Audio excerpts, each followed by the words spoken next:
I also wanted to ask you, this Dubai, Mumbai, Shanghai pattern. Right. People in Mumbai want to know, India's financial industry, India Inc. wants to know if Mumbai could be the next Dubai.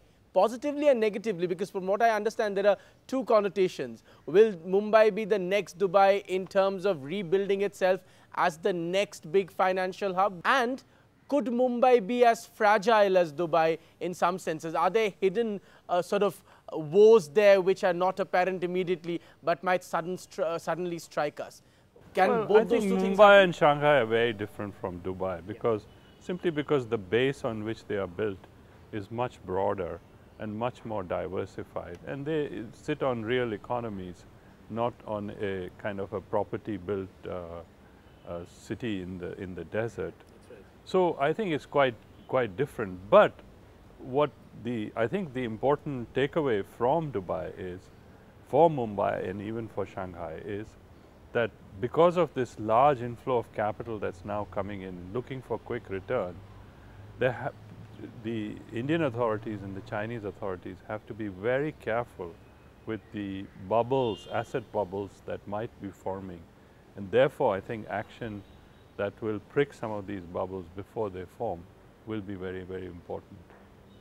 When you look at the idea of Mumbai becoming the next financial hub, coming out of the economic crisis, can it really, what kind of reforms, what kind of ideas must it propel forward for it to really sustain and indeed achieve its dream of becoming the next big financial hub in the world? Well, I think, of course, the recovery has been good in India, and I think the third quarter numbers are extremely good. Sure. But as the Prime Minister said at the Indian Economic Summit and in other speeches that he has made around the world, what we want is not just fast growth. What we want is fast but inclusive growth.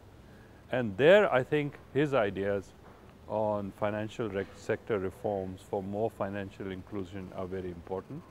I think looking at labor reforms for reforms in infrastructure, very important. I think his idea of putting more money in the agriculture sector, because that's really where we've had inclusive growth in India only in times when agriculture has been doing well.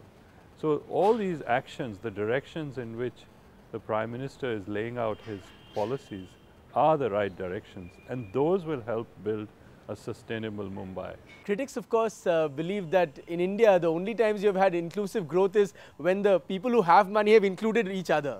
So it's a different kind of inclusive growth. So it's all the people who have black money and all the industrialists, they have included each other, so we've had inclusive growth. Can that pattern change? No, I think there are periods, episodes in India we have seen sort of between the mid-80s and the mid-90s when we had slower overall growth, but much more equal growth. Right. And there are other countries in Asia which have had episodes. I mean, China has also had huge increases in inequality, but China has also had periods of, very inclusive growth.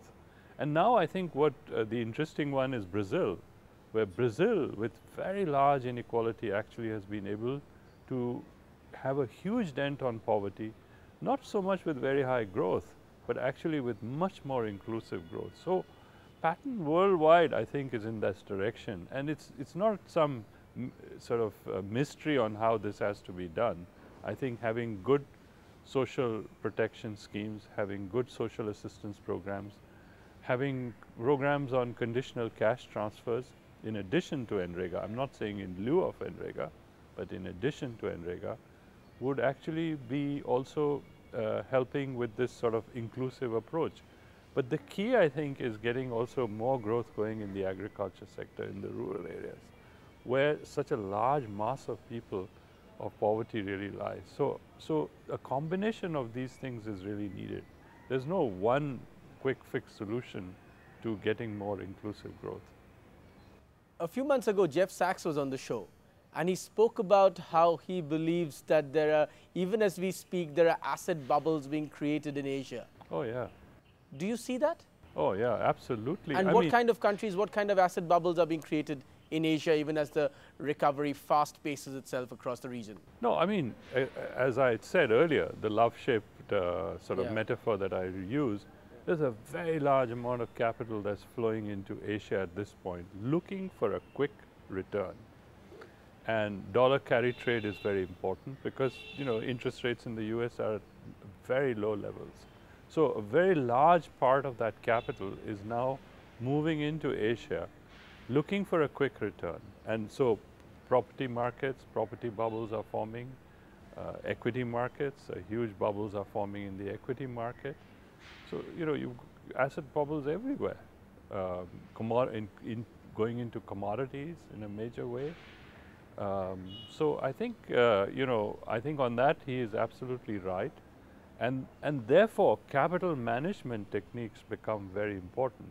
I'm not suggesting that we have outright capital controls, but, you know, for the monetary and regulatory authorities to watch what capital is coming in and how to manage the inflow of capital, tax the inflow of capital. Brazil has already imposed taxes on capital inflow, so I don't see why in Asia we would not do that, you know.